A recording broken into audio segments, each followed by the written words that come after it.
Hello guys! Mahangin lang pala dito sa amin at hindi ganon kalakas ang ulan. Thank God kasi mahangin lang kaya naisipan kong mag skincare na lang. Kasi kakatapos ko lang ding maligo at maglamos. Yan. By the way, cut ko pala yung video kung paano ko nag-apply ng toner sa aking face. At yan, sa leeg ko, yung ina-apply ko dyan, yung Garnier na toner kasi nagkaroon ako ng skin allergy sa aking leeg.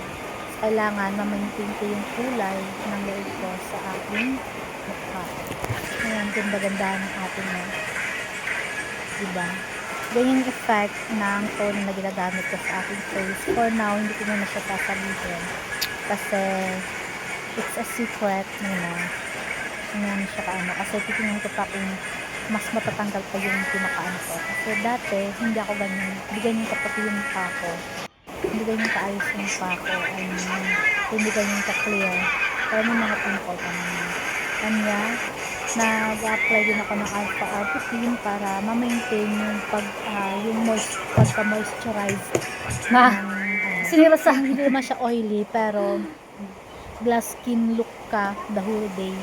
Yan yung hina-apply ko. So, apply lang. Lahat ng part ng mukha ko, nilalagyan ko.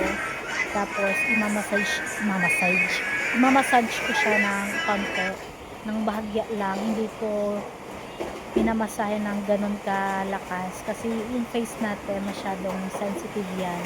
Kailangan gentle massage lang. And yes, hindi lamang face ang nilalagyan ko dyan, make sure ko din na yung tira na alpha arbutin sa aking kamay ay ina-apply ko talaga yan sa aking leeg. Yan. Massage lang muna hanggang sa ma-absorb ng ako si aking ate. face yung alpha arbutin. And Sino ko be? so, Tita. kausap ko nga pala dyan yung pamangkin ko, anak ng kapatid ko. So, naglaki ako ulit. Kasi ang alpha arbutin kasi, hindi siya ganon ka-effective agad sa unang apply mo lang. Kailangan i-apply mo siya daily. Actually, yung alpha arbutin, ginagamit ko siya gabi lang. Sa gabi ko lang siya ina-apply. Ngayon lang ako nag-apply ng alpha arbutin sa araw, sa umaga kasi may bagyo, walang pasok, at saka Sunday pa lang ngayon. Pero ipo-post ko siya ngayong Monday na. Ngayon lang ako voice letter. Yan. Yung nga pala yung ginagamit ko para mas ma-absorb ng face ko yung alpha arbutin or kahit ano na moisturizer na ina-apply ko sa aking face. Pero ngayon, focus ako sa aking ina-apply na alpha arbutin. Yung ginagamit kong pang massage, I swear to God na yung feeling na kapag minamassage yung face mo, para ding refresh yung isip mo, tsaka para namamassage talaga yung face mo para iwas na din sa pagiging mukhang thunders, no? Ganyan ko siya mini-maintain, ganyan ko minamassage yung face ko para hindi siya kailangan ma-maintain ko na parang siksik yung face ko. Ganyan, malaking tulong ng yung ginagamit ko na massager. Bawal to sa'yo kasi baby ka pa. Wow, massager. Pang big lang to, pang big. Pang matanda lang to. So, kausap ko dyan yung yung mama ko kasi nga pinag-uusapan namin yung tungkol sa Baguio. Kung nasa na ba siya banda. Since walang internet, yan yung ginawa ko. Pag brown out kasi yung ginawa ko, nag-video ako paano ko ginagawa yung skincare ko at kung paano siya ma-achieve na kailangan na parang Korean look pero hindi Korean look. Charis.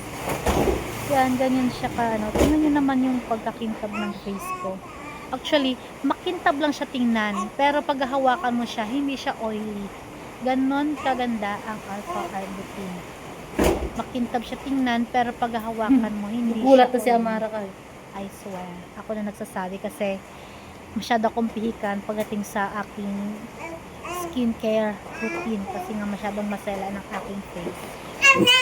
Pasensya na sa aking buhok kasi nga meron akong bangs.